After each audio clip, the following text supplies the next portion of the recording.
Assalamualaikum warahmatullahi wabarakatuh. Perkenalkan saya Reza dan Al-Azhar dengan NIM 13022223041. Di sini saya akan menjelaskan terkait konkurensi. Jadi, apa itu konkurensi dan paralelisme dalam sistem operasi? Jadi, kita akan membandingkan dari dua definisinya. Yang pertama, konkurensi adalah ketika beberapa tugas berjalan secara bersamaan dalam satu prosesor dengan cara berpindah-pindah atau konteks switching. Nah, contohnya itu ada di multithreading pada CPU single core. Nah, sedangkan paralelisme adalah eksekusi beberapa tugas secara benar-benar bersamaan di beberapa core CPU. Contohnya multi-core processing. Jadi ini tidak menggunakan konteks switching karena dijalankan di CPU yang memiliki beberapa core. Nah, ini untuk contohnya, untuk konkurensi contoh dalam kehidupan nyata, jadi seorang koki memasak beberapa hidangan satu persatu dengan cepat. Nah, sedangkan paralelisme, beberapa koki memasak hidangan yang berbeda pada waktu yang sama. Jadi, itu merupakan salah satu contoh konsep atau implementasi konkurensi dan paralelisme dalam kehidupan sehari-hari. Begitu. Konsep ini juga diterapkan pada pemrosesan suatu program di komputer, baik itu untuk komputer yang uh, memiliki satu core ataupun multi core. Nah, kemudian terkait race condition. Jadi, race condition adalah situasi dalam pemrograman di mana dua atau lebih thread atau proses mengakses dan memodifikasi sumber daya secara bersamaan tanpa sinkronisasi yang tepat, sehingga menyebabkan hasil yang tidak terduga atau tidak diinginkan. Kondisi ini terjadi ketika urutan eksekusi thread tidak terkontrol dengan baik oleh sistem, sehingga nilai variabel atau status sistem dapat berubah secara tidak konsisten. Race condition sering muncul dalam sistem multithreading atau multiprocessing yang melibatkan pembacaan dan penulisan data secara bersamaan. Karena kondisi ini tidak bagus untuk proses, jadi kita perlu cara untuk menghindari race condition itu sendiri. Yang seperti mutual exclusion yang nanti akan dijelaskan juga, semaphore yang nanti akan dijelaskan juga, serta atomic operation dapat digunakan agar hanya satu thread yang dapat mengakses sumber daya dalam satu waktu. Race condition dapat berdampak serius seperti kegagalan sistem, hasil perhitungan yang salah, atau bahkan eksploitasi keamanan, yang dimana ini sangat merugikan suatu software jika terjadi race condition. Untuk membeli race condition adalah dua ATM yang secara bersamaan mencoba menarik uang dari akun yang sama, sehingga menyebabkan saldo akhir yang tidak akurat. Jadi, semisal saya memiliki satu kartu ATM, saya akan mencoba menarik menggunakan cardless, saya tarik di ATM A dan ATM B ditarik oleh rekan saya, tetapi masih akun rekening saya. Nah, itu merupakan contoh dari race condition. Nah, mungkin kalau dalam contoh dalam programnya itu, di sini saya membuat metode bank account yang memiliki dari kelas bank account ini memiliki metode yaitu withdraw atau penarikan uang. Nah, di sini akan pastinya kalau melakukan penarikan uang akan dicek terlebih dahulu apakah kita harus memastikan bahwa saldo yang kita miliki itu lebih dari uh, jumlah uang yang ingin kita tarik. Nah, jadi di sini melakukan pengecekan terlebih dahulu. Nah, jika uang yang ingin kita tarik melebihi saldo kita, maka ini ada proses sederhana seperti penarikan gagal. Ini saya membuat contoh menggunakan satu akun yang sama, menggunakan dua thread, ada thread A dan thread B dengan penarikan yaitu 500. Nah, jadi untuk kondisi awal ini saya dalam program saya sudah set bahwa untuk balance-nya itu ada di saldonya yaitu 1000. Nah, kemudian untuk penarikan dari saldonya yaitu 500. Nah, jadi thread A dan thread B secara bersamaan akan membaca saldonya itu sama. Nah, kemudian di sini berdasarkan queue dari CPU-nya membuat si thread A berjalan lebih dahulu, sehingga dapat menarik 500, kemudian karena saldonya tersisa 500, si trade B juga menarik kembali. Nah, 500, nah di mana di poin ini si trade B ini masih membaca saldonya itu 1000. Nah, kemudian si trade B itu tereksekusi terlebih dahulu, mendapatkan saldo 500, B selesai, A juga selesai, sehingga saldonya udah habis. Nah, yang dimana untuk kasus ini akan bermasalah jika saya tambahkan satu trade kembali, sehingga penarikannya total menjadi 1.500, sehingga akan terjadi saldo yang negatif. Nah, kemudian untuk kondisi yang selanjutnya itu critical section. Jadi critical section adalah bagian dari code di dalam program di mana satu thread atau proses yang boleh mengakses sumber daya sama dalam satu waktu. Sumber daya ini bisa berupa variabel global, file, atau database yang dapat menyebabkan hasil yang tidak konsisten jika diakses secara bersamaan. Nah, oleh karena itu, critical section harus dikelola dengan mekanisme penguncian agar race condition tidak terjadi. Jadi ini membuat satu thread saja yang bisa melakukan penarikan uang seperti tadi atau kondisi yang lainnya. Nah, pendekatan umum dalam mengelola critical section adalah menggunakan mutual exclusion atau semapur. Nah, yang dimana yang memastikan bahwa hanya satu thread yang bisa masuk ke dalam critical section pada suatu waktu. Jika suatu thread sedang berada dalam critical section, thread lain harus menunggu hingga thread pertama selesai.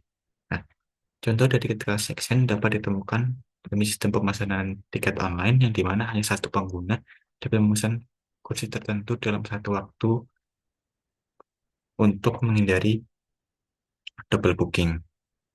Nah,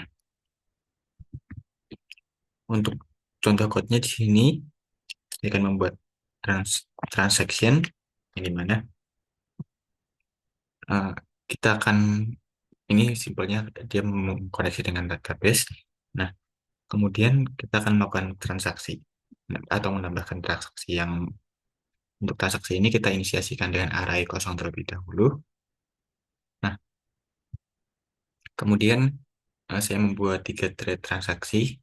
Nah, jadi ketika thread ini dijalankan,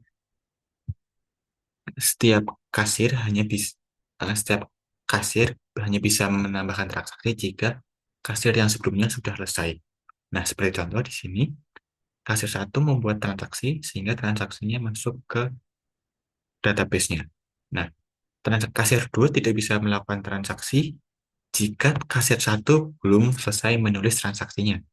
Nah, sehingga ini akan terproses secara berurutan atau satu persatu, karena yang dimana nih thread pertama sudah selesai melakukan transaksi, kemudian dialihkan ke thread 2 untuk melakukan transaksi, hingga ketika thread 2 ini sudah selesai melakukan transaksi, maka barulah thread ketiga atau kasir ketiga melakukan transaksi yang ketiga. Nah, kemudian untuk mutual exclusion atau disingkat dengan mutex.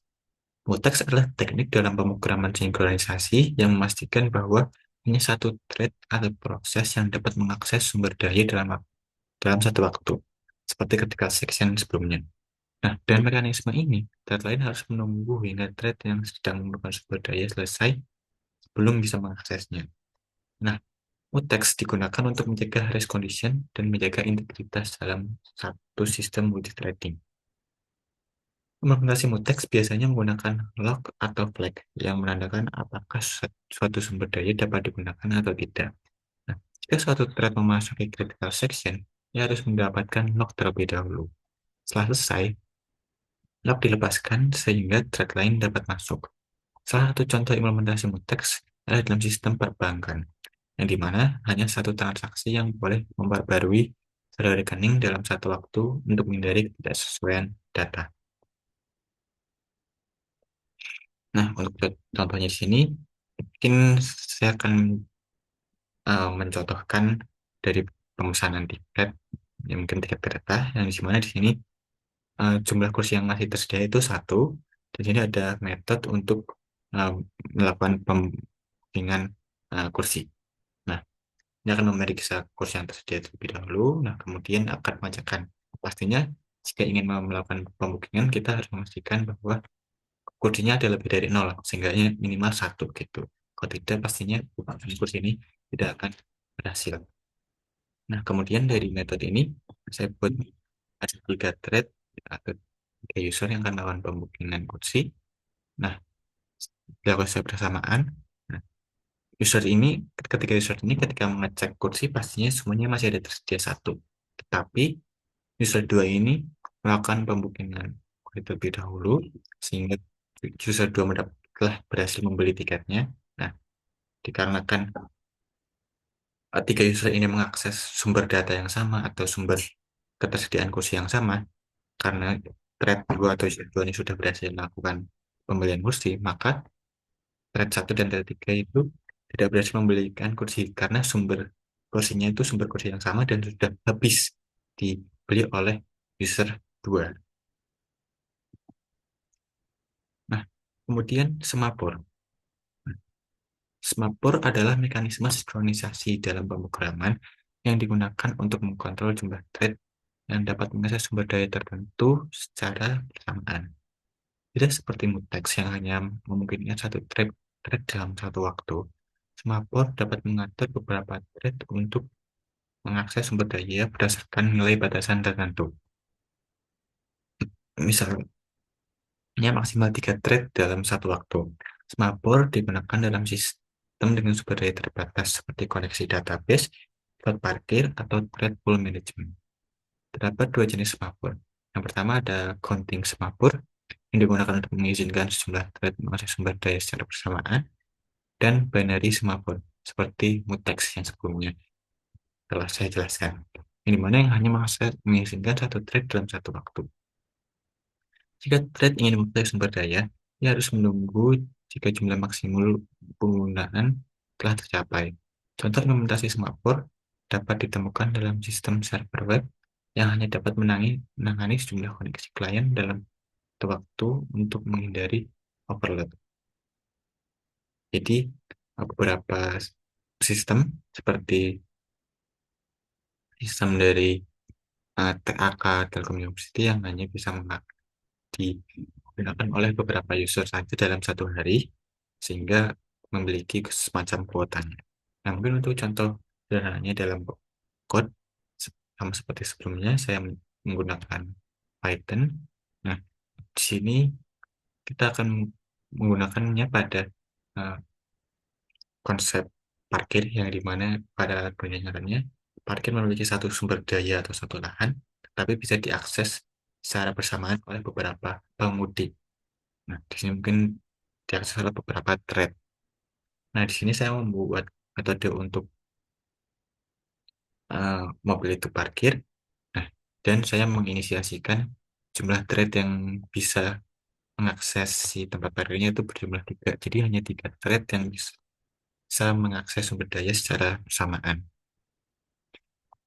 Nah, di sini saya membuat contohnya itu terdapat 6 mobil supaya menunjukkan contoh penggunaan semapur yang dimana 3 thread saja yang bisa dijalankan secara bersamaan. Sehingga nanti ada tukar-menukar penggunaan dari mobil 1 hingga mobil 6.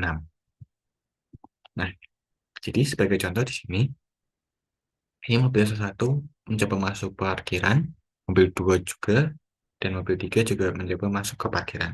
Nah, karena batas awalnya itu 3 thread, jadi mobil 1 hingga mobil 3 itu bisa masuk ke parkiran secara aman karena masih dalam batas yaitu 3 thread. Nah, kemudian ketika mobil 4, 5, 6 mencoba masuk ke parkiran, dia akan terhambat atau tidak berhasil masuk ke parkiran karena jumlah thread-nya sudah digunakan secara maksimal, yaitu 3 thread yang digunakan oleh mobil 1, 2, dan 3.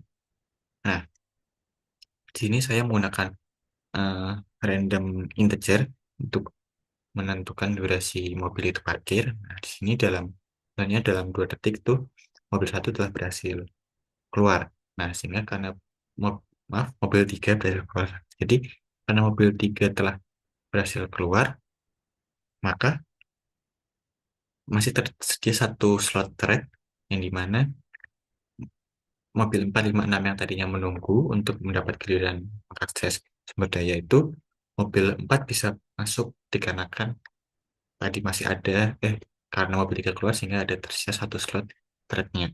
Nah, kemudian mobil 2 juga berhasil keluar, nah, sehingga tersedia kembali satu thread yang kosong, dan mobil 5 bisa masuk ke parkiran. Nah, kemudian ketika mobil 4 keluar, nah jadi sudah tersedia satu thread kembali dan mobilnya juga masih ada yang masih mengantri yaitu mobil 6 sehingga mobil 6 bisa masuk ke parkiran. Nah, pada akhirnya semua mobil baik mobil 1, mobil 5 dan mobil 6 keluar sehingga seperti tersebut menjadi kosong kembali dan threadnya itu tersedia yaitu ada 3. Baik, sekian presentasi dari saya Syahriza terkait konkurensi dan cara program atau bagaimana cara kita menghandle dari multi threading dan di mana multi threading ini perlu kita pelajari guna membuat sistem yang dapat relevan atau memiliki kualitas yang bagus ketika diakses oleh beberapa user atau terdapat beberapa proses thread yang dapat dan harus dijalankan secara bersamaan. Kurang lebihnya mohon maaf. Wassalamualaikum warahmatullahi wabarakatuh.